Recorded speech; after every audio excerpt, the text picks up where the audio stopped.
Hi, let's talk about setting up for a productive online lesson. What will you need to have a good, effective lesson?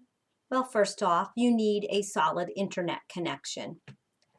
The best way to test this is to use the link that Take Lessons provides that will take you through 4 steps to check all the things you need to be sure that your internet connection and your equipment is working properly.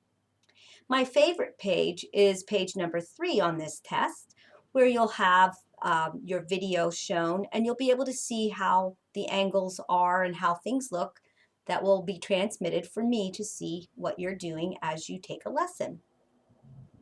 The second thing you'll need will be a large screen, if you at all can do this. Um, a large screen will help you to be able to see visuals such as this, or another thing I use quite a bit would be, say, this little piano keyboard, or flashcards. I have one of those here. And even though this is a large flashcard and it'll show up pretty well, if your screen is quite small, you will have to peer very closely to be able to see what's going on.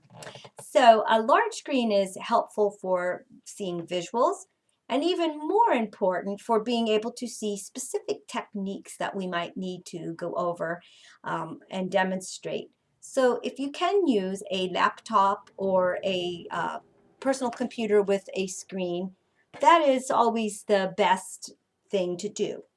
However, a phone or a tablet will also work. There are some other things too that can enhance but aren't quite as important. So I have, speaking of visuals, another visual right here that you can quickly see that there are 5 items on this list. A webcam that's separate from the device that you're actually viewing is also very, very helpful. Um, it just allows you to move without having to move your screen as well. Being able to show your entire range of motion, say you're using the flute, it's nice if I can see all the things that are happening and preferably even your body alignment as you do so. I won't need to see those at all times, but it is helpful much of the time. With a piano, you can figure out ways that your hands will be visible, and at times when we might be working on pedaling or other techniques, that would be necessary as well. The page that has in the Take Lessons Classroom Check will give you a good opportunity to check to see how you would want to arrange that. In general, when I want to see something that is perhaps out of the ordinary, you would want to move yourself rather than your camera. But it's pretty unavoidable to move, not to move your camera ever, and I have to do it myself at times.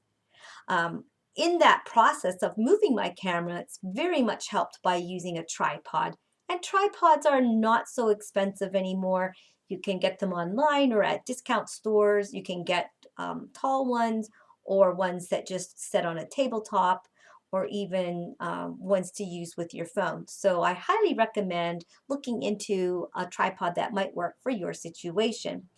Sometimes in lieu of a tripod, you can set your capturing device on a shelf or a stack of books. And again, the page to test your video is a good page to use to figure out how you want to do that. For those who are playing a wind or string instrument, I recommend having a music stand. Whether or not you're using it for online lessons, it's an important way to keep your music high enough that your body alignment can be in the most optimal position possible. So we do have these 5 um, items that are somewhat important. And then, of course, we know that we want to be able to do the most important ones, which is to check for a solid internet connection and also to use as large of a screen as you possibly can manage to use.